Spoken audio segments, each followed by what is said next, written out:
पीताम्बरं सुन्दरं कृष्णं शारदा चन्द्र सदृशा हृदपङ्कज भजे हृदपङ्कजे भजे।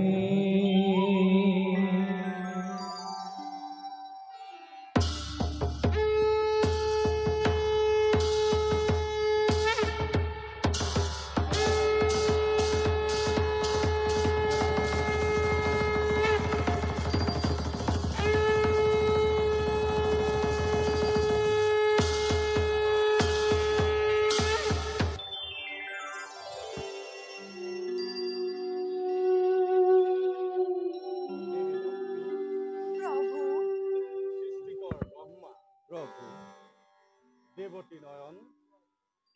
আৰু দেৱগণ প্ৰভু বিনন্দিয়া বিলাস এই সৃষ্টি আমাৰেই অভিলাষ,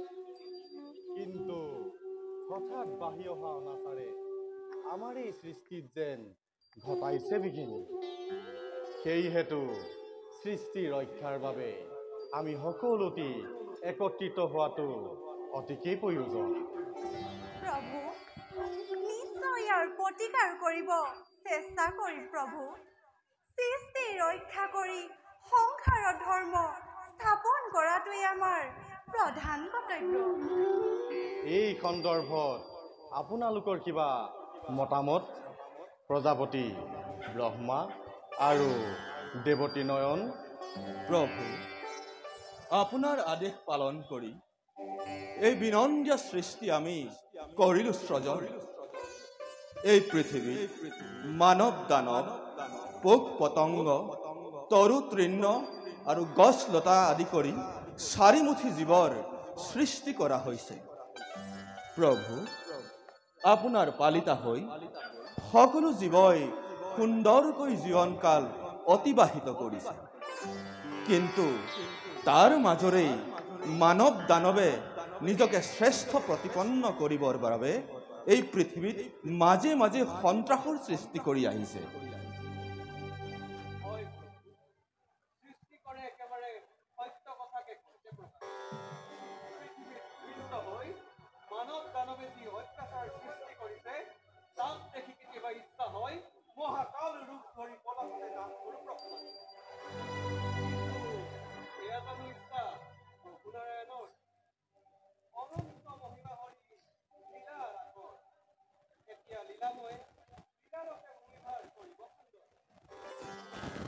সঁচা কথা প্ৰভু, দানৱৰ আচৰণত দেৱতা সমাজ বাৰে বাৰে নিৰাশ হৈ পৰো। যোগে যোগে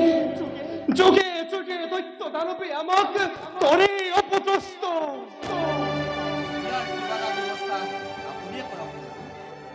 অন্যথা দেৱতা যে যুগে যুগে হ'ব লাঞ্ছিত।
তুমি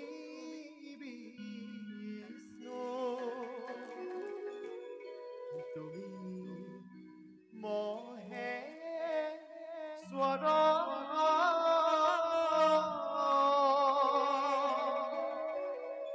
সৰাচৰ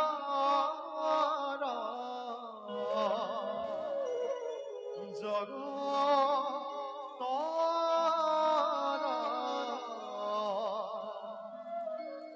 তুমি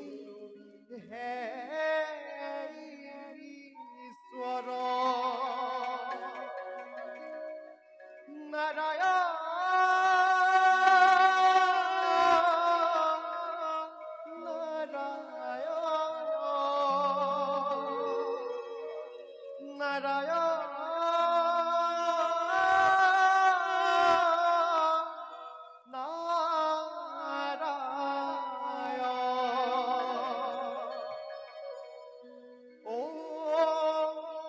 मंगल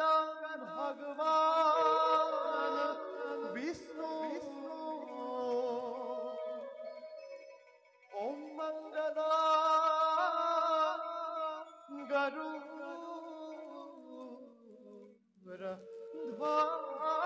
ध्वजा ओम मंगल कुंडली कक्षा ओम मंगला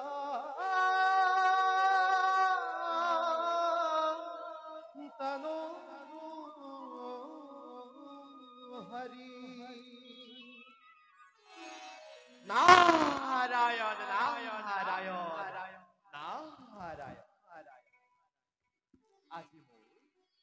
আজি মোৰ পৰম সৌভাগ্য শ্ৰীদেৱৰ লগতে দেৱগণৰো আজি পালো সাক্ষাৎ প্ৰণাম প্ৰভু আহা দেৱৰতী উপযুক্ত সময়তেই তুমিও হলাহি উপস্থিত বাৰু দেৱৰতী বৰ্তমান মৰ্ত্যৰ দুৰৱস্থাৰ বিষয়ে তুমিও নিশ্চয় জ্ঞাত মানৱ দানৱে নিজৰ অহংকাৰত মত্ত হৈ যি অশান্তিৰ সৃষ্টি কৰিছে ইয়াৰ কিবা সম্ভেদ তুমি পোৱা নে দেৱৰতী প্ৰভু আপোনাৰ ইচ্ছাতে মৰ্ত উপযুক্ত স্থানতে উপযুক্ত পদাৰ্থ প্ৰয়োগ কৰা হৈছে মানৱ দানৱৰ হৃদয়ত দিয়াৰ দৰে সকলো জীৱৰ অন্তৰতে প্ৰাণৰ সমধাৰণা কৰা হৈছে জ্ঞান সকলোকে সমানে দিয়া হৈছে কিন্তু আমাৰ পিতামহে মানৱ দানৱক এক বিশেষ বস্তু কৰিছে প্ৰদান আৰু সেয়াই হৈছে বিবেক সুন্দৰ অতি সুন্দৰ তোমাৰ বৰ্ণনা অনুমান সঁচা কিন্তু আমি এই মহাকালৰ ভাৰখনি পাই শান্তি হলে অলপো পোৱা নাই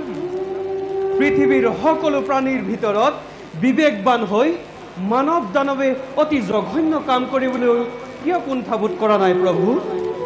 ন্যায় অন্যায় পাপ পুণ্য ধৰ্ম অধৰ্ম আদি বিচাৰ বৰ্জন কৰি পৃথিৱীত যি অশান্তিৰ সৃষ্টি কৰিছে ইয়াৰ বিচাৰ কোনে কৰিব প্ৰভু ৰক্ষা কৰা কোন কোন আছা ৰক্ষা কৰা ৰক্ষা কৰা কোন কোন আছা ৰক্ষা কৰা ৰক্ষা কৰা কোন কোন আছা মোক ৰক্ষা কৰা ৰক্ষা কৰা নহলে বহুমতি আজি লোকা চলে যাব প্ৰভু লোকা চলে যাব কি হ'ল বসুমতী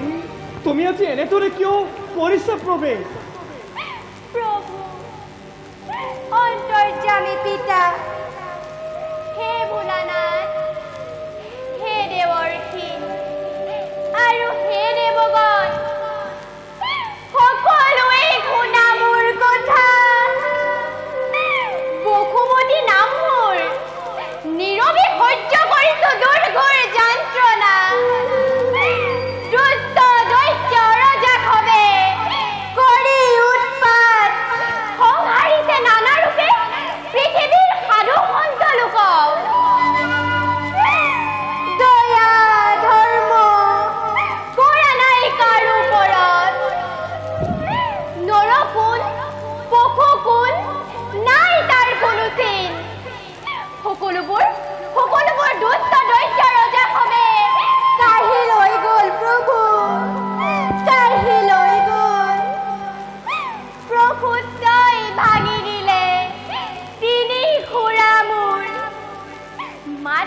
এটি ফুৰাই আৰু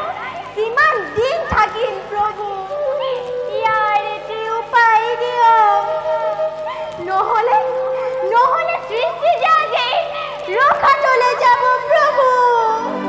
ৰখাতলৈ যাব প্ৰকৃতিৰূপী ধৰিত্ৰী তোমাৰ বৰ্ণনা শুনি বুজিব পাৰিছোঁ আমি তোমাৰ যন্ত্ৰণা কিন্তু ইয়াৰ সমিধান দিব স্বয়ং প্ৰভু বিষ্ণুৱে ধৰিত্ৰীৰ অবিহনে সকলো অসাধ এই বিপন্না ধৰিত্ৰীৰ উদ্ধাৰৰ বাবে দিয়ক তেন্তে এক সমিধান তেন্তে শুনা সকলোৱে মোৰ কথা বসুন্ধৰাৰ বিননি শুনি মই নিজেই পৃথিৱীৰ ভাৰ সংহাৰৰ হেতু অচিৰেই জনম ল'ম ধৰাৰ বক্ষ আৰু সুমধুৰ লীলাৰসে ৰসময় কৰিম জগত দেৱী লক্ষ্মী তুমিও কৰাগৈ অৱতাৰ সফল মথুৰাৰ সেই যাদৱ কুলত প্ৰভুৰ আদেশ পালে যাব পাৰোঁ কাৰ্যভাৰ গ্ৰহণৰ বাবে প্ৰলয়ৰ এই সৃষ্টি নিৰ্বাপিত কৰিবই লাগিব দ্ৰোণ আৰু ৰাধা যাব নন্দ যশোদা হৈ গকুলপুৰে স্বৰ্গৰ দেৱগণ হ'ব গোপবালক দৈৱ ঋষিসকল গৈ গোপী হ'বগৈ অনন্তই অগ্ৰজ ৰূপে বলুভদ্ৰ নামেৰে ৰোহিণীৰ গৰ্ভত জন্মগ্ৰহণ কৰিব নন্দৰ ঘৰত যোগমায়াই স্থিতি ল'ব আৰু সৰ্বকাৰ্য সম্পাদনৰ হেতু মই নিজেই দৈৱকীৰ গৰ্ভত কৃষ্ণৰূপে ল'ম অৱতাৰ প্ৰভু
ভক্তৰ মনোবাঞ্ছা পূৰণৰ উদ্দেশ্যে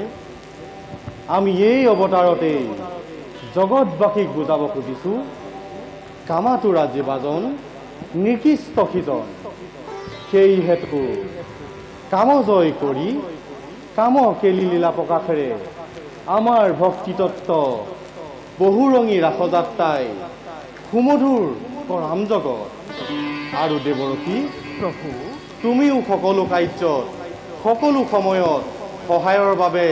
উপস্থিত থাকিবা নাৰায়ণ নাৰায়ণ ভাল প্ৰভু আপোনাৰ আদেশ শিৰোগত কৰি সমগ্ৰ বিশ্ব ব্ৰহ্মাণ্ডৰ কল্যাণ আপেক্ষিক এই গুৰুতৰ কাৰ্য সাধিবৰ বাবে মই নিজকে কৰিম প্ৰস্তুত কিন্তু প্ৰভু এই নিশি নাৰদৰ এটি অনুৰোধ আপুনি ৰক্ষা কৰিবনে কোৱা দেৱৰসী কিবা আছে অনুৰোধ তোমাৰ প্ৰভু পৃথিৱীৰ মানৱ সমাজত ভক্তিৰ মাধ্যমেৰে কামকেলি ৰূপে কিদৰেনো ৰাসযাত্ৰাৰ কৰিব আৰম্ভ তাৰ এটি সামান্য আভাস ত্ৰিদেৱৰ লগতে দেৱগানৰো নহ'ব জানো সাক্ষাৎ? হয় প্ৰভু, আপোনাৰ নৱ অৱতাৰ লীলা দিব্য দৃষ্টি দৰ্শনৰ বলেৰে আমাকো দৰ্শন কৰাব পাৰিবনে? আমাৰো সেই একেই অনুৰোধ প্ৰভু। তেন্তে